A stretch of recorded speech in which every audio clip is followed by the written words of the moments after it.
রূপক ভাবে কোনোদিন কারো বক্তব্য দেখে বক্তব্য শিখিনি, বাস হাদিস মুখস্থ করেছি, অনুবাদ করি, আলহামদুলিল্লাহ। আর শক্তভাবে তদন্ত করি। সহজে কোনো কথা নিয়ে কেউ হাসি খেলি করবে, এটা পারবে না, একবারে ঘুঘুরা তুলে দেব। মানে ওই দিক খুব শক্ত আছে, আলহামদুলিল্লাহ, ইনশাআল্লাহ, আলহামদুলিল্লাহ।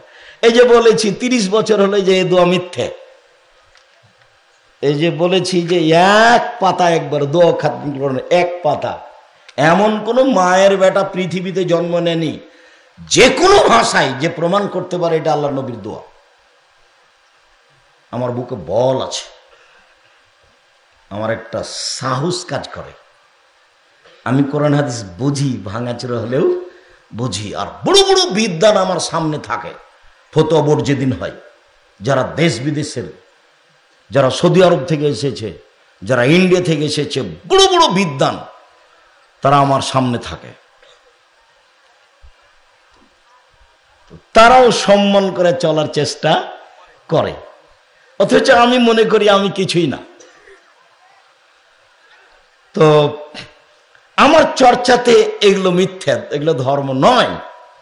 যার কারণে আমি বলেছি দেশের শতকরা 95 জন বক্তা মিথ্যু। কেউ খালি যদি বলে আমার সামনে যে আমার বক্তার মিথ্যা দেখান, তো ওকে একেবারে মাটিতে মিশিয়ে দেব।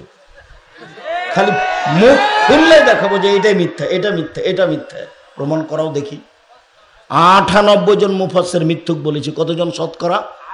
98 জন মুফাসসির মিথ্যুক। আমার এক চাচাতো ভাই মারা গেছেন, ও সুলতানগঞ্জে বক্তব্য শুনতে এসেছে এক মুফাসসিরের, আমি নাম বলছি।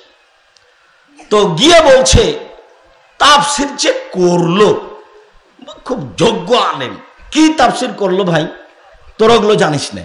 আহারে ঠিক আছে, আমি জানি না, তো কি সেটা বলেন না। না তোরা ওগুলো জানিস না, ওই তাফসির তোরা জানিস না, কিছু বলবেন তো? বলছে তাফসিরে বললো, জীবনে এটা শুনিনি, যে আদম আলাইহিস সালাম ঘুম থেকে উঠে দেখেন পাশে একজন সুন্দরী মহিলা বসে আছেন, হাওয়া। তো একটু হাত বাড়ালছেন, তখন ফেরেশতা বলছেন থামেন। তো আদম আলাইহিস সালাম বলছেন কেন? বলে মোহর দিতে হবে। ফেরেশতা বলছেন কি? মোহর দিতে হবে। তো আদম আলাইহিস সালাম বলছেন যে মোহর আবার কি? মোহর কি জিনিস? তখন ফেরেশতা বলছেন 1000 বার মুহাম্মাদের নামে দুরূদ পড়ে দিতে হবে, এইটা হলো মোহর। আমার চাচাতো ভাই মুফাসসিরের তাফসীর শোনাচ্ছে। তখন আমি আমার চাচাতো ভাইকে বললাম ওই মুফাসসিরকে 80 লাঠি পিটাতে হবে। হতো আমি দিলাম। কেন? উনি আদম আলাইহিস সালামের উপরে মিথ্যা আরোপ করেছেন। আল্লাহ বলেছেন আদমকে আমি সবকিছু শিখিয়ে দিয়েছি। পৃথিবীতে সবচেয়ে বড় বিদ্বানকে? আদম আলাইহিস সালাম। আদম আলাইহিস সালামের চেয়ে বড় বিদ্বান পৃথিবীতে কেউ জন্ম নেয়নি।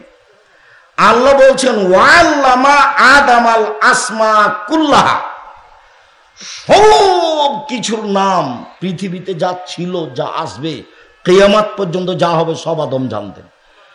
পৃথিবীর সবচেয়ে বড় বিদ্বান, সব জানতেন, আর বউকে কিভাবে হালাল করতে হবে সেটাই জানতেন না। ধর্ম পাগল হয়ে গেছে। ধর্ম রাজশাহী চামচের হাওয়াই লাড্ডু, दोनों हाथ में लड्डू हो, जो चाहे उसको खा ले, जो चाहे उसको छोड़ दे। ভুল হিসাব।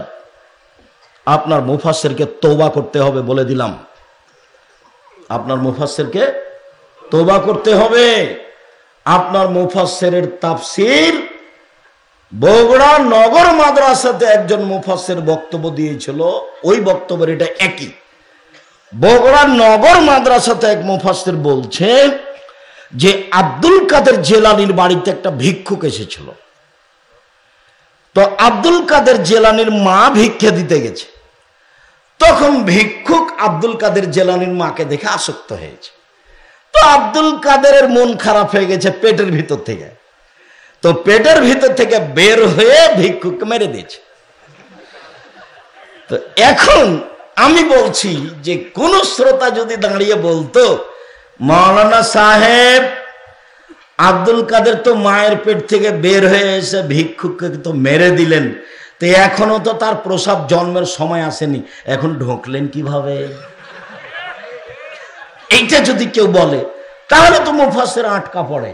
এটা তো আর কেউ বলে না, তাফসীর করছে সবাই খুশি। আর ওকে যে মারলো ও তো জেনা করেনি, তো মারবে কি করে? একজন মানুষ বিবাহ করার পরে যদি জেনা করে তাহলে তাকে কি করতে হবে? মারতে হবে ইট ঢিল পাথর দিয়ে।